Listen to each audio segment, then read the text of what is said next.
وہ پیسے Joe Biden کے زمانے میں ان کو کانسٹنٹلی ڈالر کی امداد آتی رہی, ان کے اکاؤنٹ فریز ہو گئے, جو ایک نیکسس مجرمان کا ایک نیکسس, کرمنل گروہ کا ایک نیکسس افغانستان میں انٹرم گورنمنٹ کے طور پہ بیٹھا ہے, جو مذہب کو بھی بدنام کرتے ہیں, جو عقیدے کو بھی بدنام کرتے ہیں, جو صرف دہشت گردی پہ اور مسلمانوں کا خون پینے پہ یقین کرتے ہیں. تو ان کے اندر ہیلو بالکل ٹھیک, ہیلو جی جی بریگیڈیئر صاحب ہم آپ کو سن رہے ہیں. آپ کو پتا ہے کہ دوحہ ایگریمنٹ جب ہوا تھا, دوحہ ایگریمنٹ کی 5 کلازز تھی.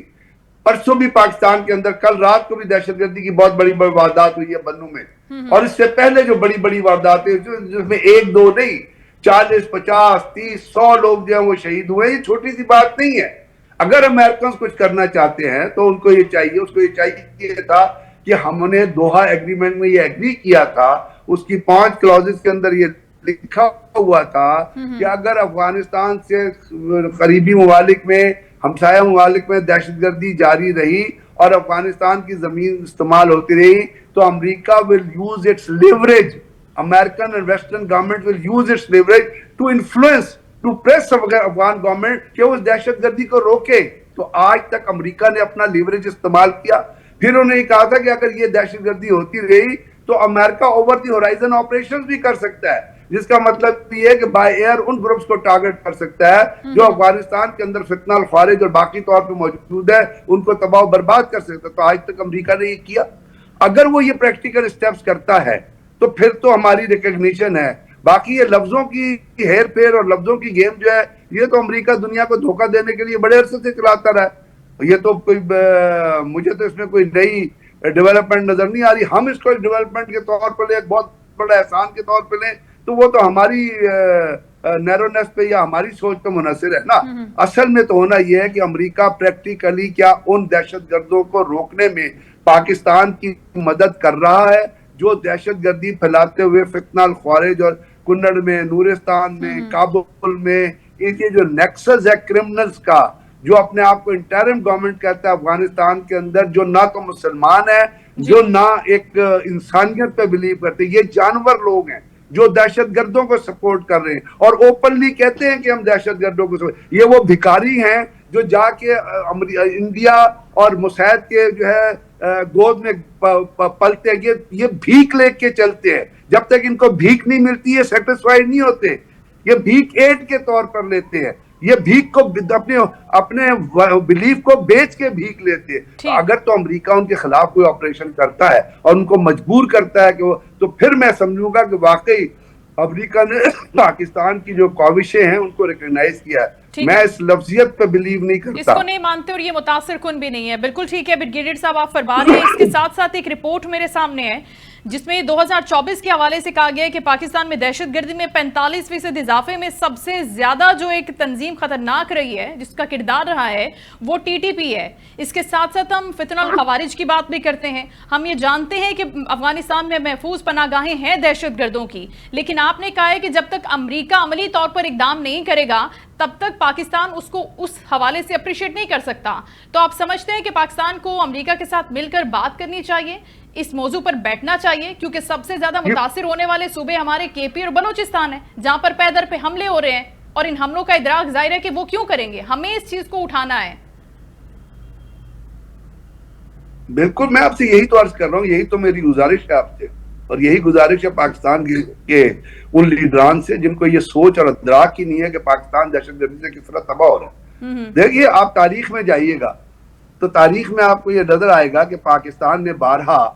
اس سے پہلے بھی ڈوزیئرز جمع کرائے تھے افغانستان کی جنگ کے بارے میں. اب اپنے پاکستان نے ڈوزیئر جو سیکورٹی کونسل میں جمع کرائے تھے, جو انڈیا سے دہشت گردی پاکستان کے اندر ہو رہی ہے, اور جو انڈین گورنمنٹ کی انوالومنٹ ہے, نریندر مودی کی اور اجیت کمار ڈیول جیسے لوگوں کی انوالومنٹ ہے, را کی انوالومنٹ ہے پاکستان کے اندر دہشت گردی, جس کا اعتراف انڈیا کے نیشنل سیکورٹی ایڈوائزر نے برملا کیا تھا.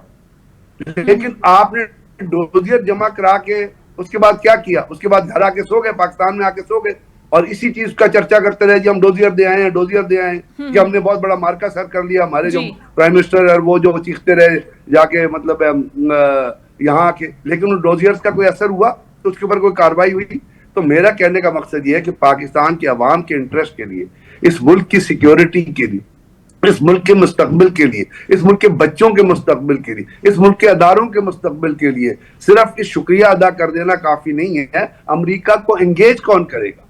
دنیا کی طاقتوں کو کون انگیج کرے گا؟ کیا آج آپ بھی یہاں بیٹھی ہیں، ہم دنیا کا، آپ سوشل میڈیا بھی دیکھتی ہیں، آپ نیوز چینلز کے اوپر بھی دیکھتے ہیں، بہت خبریں آ رہی ہیں، کیا دنیا نے پاکستان کا یہ نیریٹو قبول کیا ہے جو ظلم ہمارے اوپر ہو رہا، جو ظلم ہمارے اوپر امپوز کیا جا رہا ہے through Afghanistan in collagen with India, اور افغانستان کی جو کرمنل جو بیٹھے ہوئے ٹاپ پہ، جو نہ مسلمان ہیں جو نہ انسان ہیں، ان کی جو اپنے آپ کو ایک انٹرم حکومت کراتے ہیں، ان کے ذریعے جو پاکستان کے اندر پاکستان کے لوگوں کے اوپر جو ظلم کی جو اپنا فضا کریٹ کی جا رہی ہے، جس کو وہ کلیم کر کے خوش ہوتے ہیں اور کہتے ہیں ہاں جی ہم نے یہ کیا، اس کو ختم کرنے کے لیے کیا ہم نے دنیا کو انگیج کیا ہوا ہے؟ کیا یو این سیکیورٹی کونسل کو ہم نے انگیج کیا ہوا؟ کیا ان کے اوپر کوئی پریشر آ رہا ہے کہ جی آپ اس چیز کو روکیے؟ چائنا بھی تو افغانستان کے ساتھ مل کے بہت سارا کام کر رہا ہے نا، چائنا بہت سارے پروجیکٹس افغانستان کے اندر کر رہا ہے، اور چائنا نے افغانستان سے گارنٹی دی ہوئی ہے کہ آپ کوئی ایسا کام نہیں کریں گے جس سے ETIM جو ایک اور دہشت گرد تنظیم ہے جو چائنا کے اندر دہشت گردی کرتی تھی، جو اس مسلم کارڈ کو یوز کرتی تھی، تو انہوں نے طالبان سے ایشورٹی لی ہوئی ہے کہ آپ ان لوگوں کو کنٹرول کریں گے کہ وہ چائنا کے اندر کوئی کارروائی نہ کرے تو ہم ہمارے اپنے ملک کے اندر انویسٹ کریں گے، تو وہاں کوئی کارروائی نہیں ہوتی. انڈیا نے طالبان سے شیخ فتح اللہ الخواری سے گارنٹیز دی ہوئی ہے کہ آپ کی اپنے اس سے ہم آپ کو پیسے دیتے رہیں گے تو ہم آپ کو خریدتے رہیں گے، بھیک دیتے رہیں گے. ہمارے بات آپ کر رہے ہیں یہ کس نے کرنا ہے؟ یہ پولیٹیکل لیڈرشپ کا کام ہے کہ پولیٹیکل لیڈرشپ آگے بڑھے. ظاہر ہے، لیکن آپ دیکھتے ہیں کہ ظاہر ہے امریکہ میں پولیٹیکل، دنیا میں ہر ملکوں میں پولیٹیکل لیڈرشپ ہے، پولیٹیکل لیڈرشپ کا کام ہے. لیکن اگر پولیٹیکل لیڈرشپ میں قابلیت ہوگی، سوچ ہوگی، سمجھ ہوگی، دور اندیشی ہوگی، اور ان کو اس لیڈرشپ کو دنیا بھی اس کے سٹانس کو ریکگنائز کرتی ہوگی، ان کے پوزیشن کو ریکگنائز کرتی ہوگی، تبھی یہ کاروائی ہوگی. ادروائز دیکھ لیے وہ ٹرمپ زیلنسکی کو بٹھا کے، جو زیلنسکی جو اپنے ملک کا مقدمہ پیش کرنے کی کوشش کرتا ہے وہاں پہ کہ جی ہمارے ساتھ بھی بڑا ظلم ہے، تو وہ ٹرمپ اور اس کا جو نائب وائس پریزیڈنٹ ہے JD وانس جو ہے، وہ کس طرح اس کو ذلیل کرتے ہیں، کس طرح اس کو بلشٹ کرتے ہیں، کس طرح اس کے اوپر چڑھائی کرتے ہیں. تو یہ جو، لیکن کم سے کم وہ اپنے مقدمے کو تو لے کے گیا ہوا ہے نا آگے، وہ بتا رہا ہے کہ یوکرین کے ساتھ کیا ہو رہا ہے، کس طرح امریکہ نے یوکرین کو سپورٹ کر کے یوکرین کے لوگوں کو مروایا ہے، کس طرح پیسے دیتا رہا ہے. تو بات کرنے کا یہ ہے کہ وہاں پہ ان کا، تو ہمارے ہاں آپ کو کوئی ایسا اگر پچھلے 3 سال کے اندر کوئی ایسی ڈیولپمنٹ نظر آئی ہے، یا بائیڈن سے کوئی کانٹیکٹ ہوا ہو، یا بائیڈن کے فارن سیکیورٹی سے کوئی کانٹیکٹ؟ ہاں، پاکستان آرمی کا اور پینٹاگون کا تو آپس میں بہت پرانا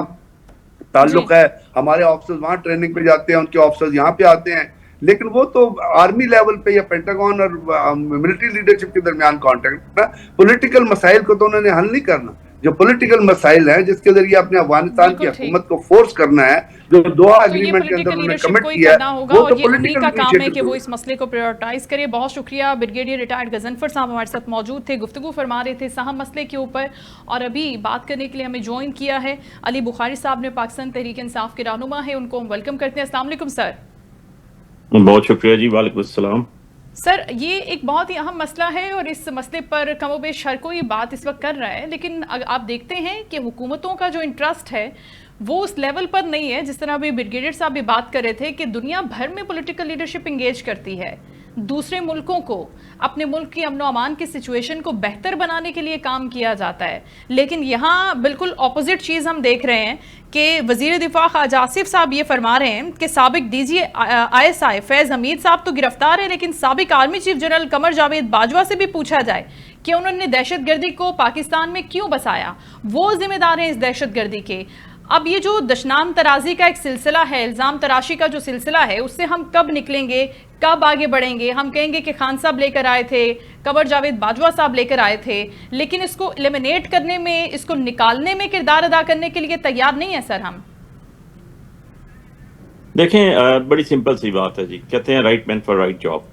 اب بات یہ کہ ہمارے کانسٹیٹیوشن کے مطابق اور جو عوام کی مینڈیٹ تھا اس کے مطابق تو اگر لوگ بیٹھے ہوتے تو وہ عوامی امنگوں کے مطابق جواب دیتے. ان کو پتا تھا کہ ہم نے عوام کو کل فیس کرنا ہے. میرے جیسے لوگ 50-50 ہزار ووٹ سے جیت کے اسلام آباد سے باہر بیٹھے ہوئے ہیں. ایشو یہ نہیں ہے، ایشو یہ ہے کہ آپ کے خواجہ آصف صاحب، یا میں آپ سے بڑا ایک کوشچن کرنے کا جرت کرتا ہوں، میں آپ سے لوجیکل بات یہ کرتا ہوں کہ ہمارے وزیر خارجہ صاحب کہاں ہیں, ہمارے جو آپ کس کو کہتے ہیں فورن منسٹر کہاں ہیں, فورن منسٹری کیا کر رہی ہے, بیسیکلی تو ڈپلومیٹک نوبس ہوتے ہیں, وہ کہاں ہیں, ہمیں تو کہیں نظر ہی نہیں آ رہے. آپ کو کہیں نظر آئے تو مجھے ضرور بتائیے گا. پچھلے کئی عرصوں سے ہم دیکھ رہے ہیں کہ ہم بغیر وزیر خارجہ صاحب کا ایک پورٹ فولیو یوز ہو رہا ہے, لیکن where is our foreign minister, جس کا یہ پریورٹی ہے, اس کا کام ہے باقی ملکوں سے بات چیت کرنا, گفت و شنید کرنا, اپنے ملک کے باہر میسیجز دینا, وہاں سے میسیجز لینا, ساری چیزیں ایک ڈیولپمنٹ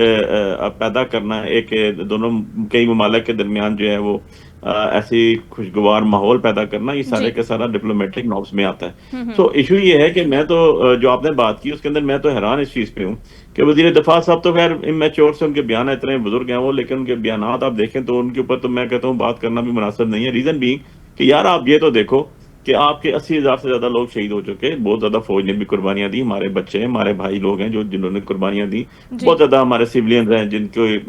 قربانیاں ہوئی ہیں, اس 80,000 لوگوں میں بہت زیادہ, اب تو وہ خیر لاکھ کے قریب پہنچ گئے ہوں گے, اور اس سے ڈبل ٹرپل لوگ ہوئے ہیں جو معذور ہوئے ان دہشت گردی کے نتیجے میں, ان دہشت گردی کے جو ثانیہ ہوئے, ان کے جو آف شوٹس ہوئے. سو کہنے کا مقصد یہ ہے کہ ہم نے اس کو جڑ سے اکھاڑنا ہے. اس کے لیے ہم نے ایک پالیسی بنائی تھی, آپ کو یاد ہو جب 2016 میں غالباً اگر میں غلط نہیں ہوں تو جب 2014 میں جب آرمی پبلک اسکول کے اوپر ہوا تو پوری قوم نے کنسنسس ڈیولپ کی, اور اس کے اوپر ہم نے ایک لائحہ عمل بنایا کہ ہم نے ہر قسم کی جو دہشت گردی ہے اس کو ختم کرنا ہے. اب بات یہ ہے کہ وہ اس ٹرو لٹرنٹ اسپرٹ میں ایگزیکیوٹ ہوا یا نہیں, بالکل کوشچن مارک ہے. اگر وہ پولیٹیشینز انوالو ہیں یا کوئی اور ادارہ انوالو ہے تو ان کو بھی اس کو دیکھنا چاہیے کہ جی ہم نے ایک چیز ڈیسائیڈ کر لی تھی, ساری قوم متفق ہے, اور اس کے لیے کہ جی ہمیں یہ جو ہمارا ایک ناسور ہے اس کو جڑ سے پھینکنا ہے. تو آج میں یہ کہوں اگر تو یہ غلط تو نہیں ہوگا نا کہ آپ کا جو ہے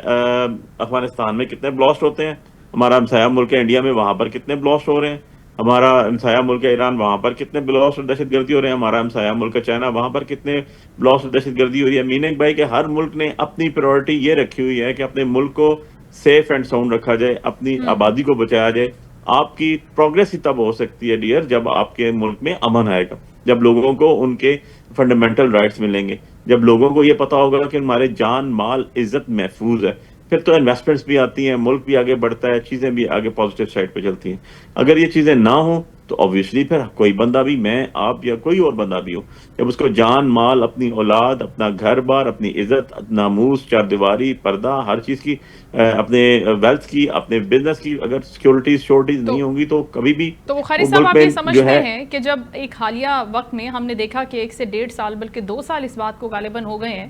کہ بہت زیادہ پولیٹیکل انسٹیبلٹی کا شکار پاکستان رہا, تحریک عدم اعتماد آتی ہے, پرائم منسٹر ہٹتے ہیں, دوسری گورنمنٹ آتی ہے, الیکشن ہوتے ہیں, اس دوران جو پولیٹیکل انسٹیبلٹی یا پھر وہ جو ماحول ایک سیاست کا رہا ہے, ملک کے اندر انارکی کا ماحول رہا ہے, انتشار کا ماحول رہا ہے, اس سے بیرونی جو عناصر ہیں ان کو زیادہ اچھے طریقے سے فیوریبل انوائرمنٹ ملتا ہے کہ وہ اپنے ان کارروائیوں کو, مذموم ارادوں کو یہاں پر ایگزیکیوٹ کریں اچھے طریقے سے. آپ نہیں سمجھتے کہ یہاں پر ایک ایسا ماحول ہونا چاہیے کہ ہم متحد ہو کر ایسے لوگوں کو جواب دیں, نہ کہ ہم خود تقسیم کا شکار ہو جائیں؟ ٹھیک ہے پرسنل بینیفٹس ہیں, سیاست ہے, ہر کسی کو کرنی ہے, لیکن اس کے ساتھ ساتھ جو ٹاپ پریورٹی ہونی چاہیے, ٹاپ آف دا لسٹ چیز ہونی چاہیے, ٹاپ آف دا لائن ہونا چاہیے, وہ آپ کے ملک کی سلامتی ہونی چاہیے. یہاں پر آپ کو لگتا ہے کہ یہ ادراک ہے کسی ایک بھی پولیٹیشین کو, کسی ایک بھی جماعت کو؟ دیکھیں بالکل صحیح بات ہے, اس میں کوئی دوسری رائے نہیں ہے کہ آپ کی پریورٹی جو ہے ہمیشہ وہ پاکستان ہونا چاہیے اور پاکستانی قوم ہونی چاہیے. لیکن کچھ ٹرو فیکٹس بھی تو ہے نا جن کو ہم ڈینائی نہیں کر سکتے. جیسے فار ایگزامپل آپ کے ملک میں اس جو انسٹیبلٹی آئی اور جو یہ پچھلے 3 مہینے میں رجیم چینج کے بعد جو سارے معاملات ہوئے, اب اس کے اندر آپ یہ دیکھ لیں گے پچھلے 3 سال میں پاکستان دنیا کا وہ پہلا ملک ہے, بلکہ نمبر 1 ملک ہے, سر فہرست ملک ہے جس میں برین ڈرین سب سے زیادہ ہوا. آلموسٹ 20 لاکھ کے قریب لوگ 3 سالوں میں چلے گئے. اگر آپ انڈیا کی ایگزامپل دیتے ہیں تو انڈیا کی 1.5 ارب کے قریب آبادی ہے, ہماری آبادی 25 کروڑ کے لگ بھگ ہے. اور ایون اینڈ ادروائز ہماری تعداد اس ٹائم جو ہے وہ دنیا میں نمبر 1 جا چکی ہے, جو لوگ ملک چھوڑ کے جا رہے ہیں. ہمارے لوگ جو ہیں آج سمندروں میں ڈوب کے مارے ہیں, بچے 13 سال کے. کیوں؟ The reason is what is the reason? Reason یہ ہے کہ ان کو آگے اپنا فیوچر نظر نہیں آ رہا, ان کو اسٹیبلٹی نظر نہیں آ رہی, ان کو یہ ساری چیزیں جو ہیں اس کے لیے وہ ایک جسے کہتے ہیں نا ہم پڑھتے تھے اسکولوں میں, ہمارے اساتذہ ہمیں سکھاتے تھے, ہمارے اندر ایک کرج ہوتی تھی, ایک جستجو ہوتی تھی آگے بڑھنے کی, ملک کو آگے لے کے جانے کی. آپ کوئی ڈپارٹمنٹ اٹھا کے دیکھ لیں, آپ کو اسپورٹس کا ڈپارٹمنٹ اٹھا کے دیکھ لیں, آپ ہیلتھ کا ڈپارٹمنٹ اٹھا کے دیکھ لیں, آپ ایجوکیشن کا ڈپارٹمنٹ اٹھا کے دیکھ لیں, آپ اپنا میڈیا کو اٹھا کے دیکھ لیں, آپ وکلاء کو دیکھ لیں, آپ انجینئرس کو دیکھ لیں, ڈاکٹرس کو دیکھ لیں, تو آپ کو پتہ یہ چلے گا ہر طرف ہم ڈیٹوریشن میں گئے. اور ڈیٹوریشن اس طرح کی ہوئی کہ کل مجھے ایک صاحب بتا رہے تھے, ایک پروگرام سے میں نکلا تو کہ جی آئی ٹی ڈپارٹمنٹ میں افغانستان ہم سے آگے جا چکا ہے. آج وہاں کا ڈالر جو ہے وہ 89 افغان میں آتا ہے. آج وہاں پر جو رول آف لا ہے وہ یہاں سے زیادہ ہے.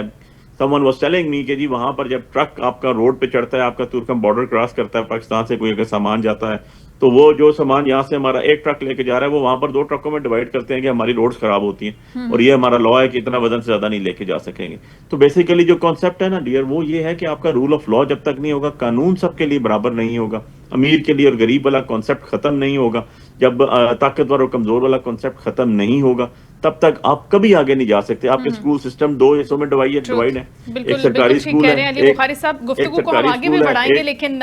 ہمیں یہاں پر بریک کا کہا جا رہا ہے, سو ول ٹیک اے شارٹ بریک. ہم بریک کے بعد حاضر ہوتے ہیں.